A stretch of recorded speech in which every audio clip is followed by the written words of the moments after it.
इतने साल बीत गए हैं लेकिन आज भी मुझे वो दिन याद है कि सड़क पर गिरने के बाद किसने सबसे पहले अपना हाथ आगे किया था मुझे जमीन से उठाने के लिए। अगर आप जुड़ चुके हैं साथ में तो आपको बता दूं कि आज एक बहुत ही खास स्टोरी मुझे शेयर करनी है आपके साथ। बचपन में ना खुशी और गम दोनों ही किस्म के जो अनुभव होते हैं वो हमेशा के लिए याद रह जाते हैं। आज एक ऐसा ही अनुभव है जो आपके साथ शेयर करूंगी और खास करके आपको याद दिलाऊंगी कि आपके भी जीवन में बचपन में ऐसा कोई एक अनुभव तो रहा होगा जिसने बहुत ही अच्छी एक छाप आपके मन में कहीं छोड़ दी होगी। चलिए तो फिर हेडफोन्स सेट कर लीजिए, वॉल्यूम मेंटेन एकदम हाई, क्योंकि आपकी एकता आ गई है आपके लिए एक टॉक सीजन 2 के नए एपिसोड के साथ। क्या हाल है आपका और कैसा रहा सैटरडे संडे? आई होप आप खुश हैं, शांत हैं और जैसा भी दिन रहा हो एटलीस्ट गुड नाइट तो बहुत अच्छी होगी, इतना दावे से कह सकती हूँ। एक नए हफ्ते की शुरुआत करने वाले हैं, उसके पहले आज दिल किया कि ये कहानी आपके साथ शेयर करूं। सिचुएशन ऐसी है कि मैं शायद कुछ 8 या 9 साल की थी और पूरे परिवार के साथ, पूरा परिवार मतलब सिर्फ मेरा परिवार नहीं, मेरा इससे पूरा परिवार, तो मैं मेरी लाइक 4 to 5 मासियों की बात कर रही हूँ, उनके साथ उनके बच्चे एंड मामा मामी सब, मतलब बहुत बहुत सारे लोग, करीब करीब 30 लोग ऑलमोस्ट एक साथ सब लोग निकले हैं। एंड बहुत मज़ा आ रही है सबकी, सब लोग मेरे ख्याल से कुछ एडजस्ट करके गाड़ियों में सेट करके बैठे हैं और मैंने ना नई नई हील्स पहनी थी। मुझे बड़ा शौक था, जो एक उम्र होती है कि आपको हर चीज़ ट्राई करनी होती है, आप एक्साइटेड होते हो, तो मुझे ट्राई करनी थी हील। और नई नई सी पहली हील मेरी ज़िंदगी की जो मम्मी ने दिलवाई थी। अब वो पहनने की कोशिश तो की लेकिन ज़्यादा टाइम मिला नहीं था उसे चल के मतलब प्रैक्टिस करने का। एक होता है ना कि आप ऐसा कुछ लेते हो तो आप पहले कोशिश करते हो कि आप अच्छी तरह उसका उपयोग कर सको, तो पहले इंसान प्रैक्टिस कर लेता है। मेरे साथ हुआ ये था कि मैं प्रैक्टिस नहीं कर पाई थी। तो कुछ ही दिन हुए थे, नई नई सी दिलाई थी, लेकिन एक्साइटमेंट छोटे बच्चे के अंदर तो पहनना है। और वो पहनने के साथ साथ हम तो जी निकल गए कि हम तो ना पिकनिक पे पहनेंगे, सबके साथ जा रहे हैं, फैमिली पिकनिक है, तो मैंने तो पहन ली।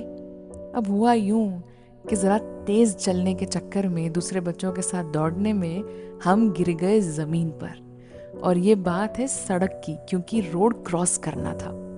मुझे आज भी याद है उस वक्त जब मैं गिरी तो बहुत सारे हंसी की आवाज़ें आई और सब लोगों ने ऐसे देखा कि वो गिर गई, अरे देखो चलने नहीं आता, कौन बोलता है हील पहनने को, ये वो बहुत सारी चीज़ें हुई।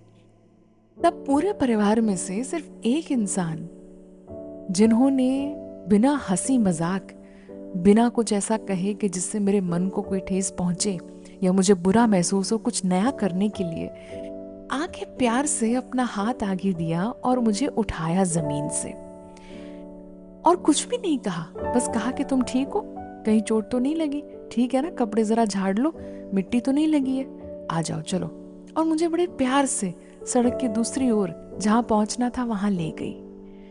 पता है वो एक इंसिडेंट क्यों मेरे जहन में ऐसा छप सा गया? क्योंकि मैंने ये देखा कि कुछ नया ट्राई करने पर कितनी आसानी से सब लोग हंसे, सबने उस वक्त मजाक उठाया और उस चीज़ को ऐसे ट्रीट किया जैसे देखो इसको तो नहीं आता, ये तो अनाड़ी है, किसी कोई अकल नहीं है, इसको सीखना चाहिए पहले, जिस तरह लोग करते हैं अक्सर। आप जब भी लाइफ में कुछ नया करेंगे तो यही होगा।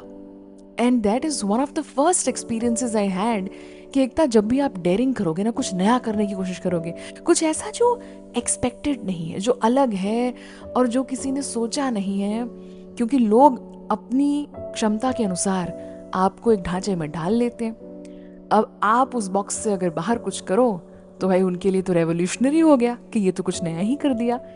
मुझे लगता है कि वो 8-9 साल की एकता का वो पहला अनुभव आज इतने बड़े होने के बाद भी मुझे काम बहुत आता है। जब भी मैं कोई नया एक्सपेरिमेंट करती हूँ, चाहे वो लुक के साथ हो, काम के साथ हो, सेहत का मामला हो, कोई नए बिजनेस की बात हो, कोई भी किसी भी क्षेत्र में जब भी कोई नई चीज़ होती है, आप मानेंगे नहीं, कोई छोटा सा लुक में भी कोई चेंज हो या एनीथिंग, तो मुझे ये ज़रूर क्लैरिटी आ जाती है कि एकता बहुत छोटी उम्र में तूने ये चीज़ देख ली थी कि लोग हंसेंगे, मजाक उड़ाएंगे, बहुत नॉर्मल है।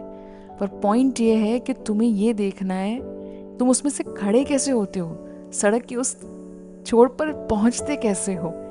चलो उस वक्त तो किसी एक इंसान का हाथ था जिसने उठाया, जरूरी नहीं है कि हर बार कोई हाथ मिल जाए। The important thing here to learn is कि आप गिरोगे, इट्स ओके। उसके बाद आपको वहां से खड़ा होना, वो जिद, वो सेल्फ रिस्पेक्ट, वो गुस्सा और वो प्रूव करने की एक आग, उन चीजों का क्या, ये वो सारी चीजें हैं जो आगे जाके कहानियां बनती है। जैसे आपके पास भी होंगी ऐसी कितनी कहानियां कि हाँ एकता मेरे साथ भी ऐसा हुआ था। तात्पर्य ये है कि नया कुछ करोगे जो किसी ने देखा नहीं है, किसी ने किया नहीं है, रूल ब्रेक करोगे तो भाई तकलीफ तो होगी। लेकिन कुछ बच्चे, कुछ लोग अपने परिवार में ये करने के लिए आते हैं। अब सोचिए एक ऐसा घर हो जहां कभी किसी बेटी ने 11वीं के बाद पढ़ाई ही ना की हो। हमने देखा है पहले के जमाने में। अब मुझे बचपन में ये पता चला था कि मेरी मम्मी तो उस वक्त जब अपने यूथ में थी, मैं बात कर रही हूँ शायद लेट लेट 80s की, एट दैट टाइम उन्होंने गाड़ी चलाना सीखा था कि भाई मुझे तो ये सीखना है, ये चीज तो अपने पिताजी से लड़के मुझे कॉलेज जाना है, मुझे डिग्री चाहिए, मुझे पढ़ना है। कितनी कमाल की चीज है जो उनसे पहले किसी भाई बहन ने नहीं किया था परिवार में। अब यहां बात मेरी नहीं है, यहां बात मम्मी की है और उनके जमाने के लोगों की है, या आज के भी ऐसे लोग जो कुछ अलग करते हैं, जिनकी विचारधारा नहीं मिलती, जिन्हें पैटर्न ब्रेक करने की आदत है, जो ये सोचते हैं कि यार मैं तो ऐसे करूंगा, मुझे तो ऐसे जिंदगी जीनी है, मेरे को ना ये 25, 30, 35 वाला रूल चेंज करना है। हो सकता है आप 40 पे किताब लिखें जो बेस्ट सेलर हो जाए दुनिया की। हाँ, क्या कहते हो? अरे हो सकता है कि 42 पे आपको फिल्म में कोई रोल मिल जाए। हो सकता है कि आने वाले 10 दिनों में वो जगह से आपको फोन आ जाए जहां से आपने कभी एक्सपेक्ट ही नहीं किया था। हो सकता है वो इंसान आपकी जिंदगी में लौट आए जिसकी आपने उम्मीद भी नहीं की। आप छोड़ चुके हैं, गुड बाय कह चुके हैं। यही मैं कह रही हूं, it's always about believing in life, but more than that believing in yourself. Rule break करना, पैटर्न चेंज करना, कुछ नया करना और कुछ ऐसा जो तुम्हें खुश करे। जमीन से उठने की ताकत चाहिए दोस्त। गिरोगे तो बहुत बार, और गिरने का अपना मजा है, क्योंकि नीचे से जब व्यू दिखता है ना, जब गिरने पर यह पता चलता है कि ओए ये तो मुझ पर हंसने वाले निकले, ये तो ताने मारने वाले निकले, तब क्लैरिटी मिल जाती है कि आगे जाकर हाथ किसका थामना है, किसको अपने साथ रखना है। और कोई ना भी हो तो की फर्क पैंदा है, अपने साथ तुम तो हो और वो ऊपर वाला जो खिड़की से देख रहा है तुम्हें। हाँ, आज की एक टॉक इस एक बात के साथ यहाँ समाप्त करते हैं कि नया करो, गिरो, उठो, संभलो, अपने आप को बनाओ, पैटर्न चेंज करो और ऐसा कुछ कमाल करो कि वो भी खुश हो जाए कि यार इसको जिंदगी दे के कमाल काम किया मैंने। Make that divine proud of you. उसे तुम्हारे हौसले और तुम्हारे भरोसे पर रोज प्यार आ जाए, दया नहीं प्यार, उससे इश्क हो जाए तुमसे कि क्या यार इसकी मुस्कान देखो, इसका हौसला देखो, इसकी जिद देखो। आई रियली विश, दिल से दुआ करती हूँ कि आपके लिए आने वाला हफ्ता बहुत ही खुशनुमा हो, बहुत प्यार से भरपूर हो और कुछ नया करने की दिशा आपको आने वाले दिनों में मिले। आप उभर के आए और कुछ ऐसा करें कमाल का जिससे सब खुश तो हो ही, लेकिन आपके अंदर की ताकत सबको पता चले। याद रखिएगा, इस दोस्त ने कहा है, दुआ दी आपको। चलिए, कल फिर 9 बजे मुलाकात होगी। कमेंट सेक्शन में अपना प्यार जरूर भेजिएगा। आपकी एकता ऑन एक टॉक सीजन 2। और हाँ, चैनल को सब्सक्राइब करना ना भूलें। Thank you so much. बहुत सारा प्यार, अपना बहुत ख्याल रखें। सी यू टुमारो। कल फिर मुलाकात होगी 9 बजे।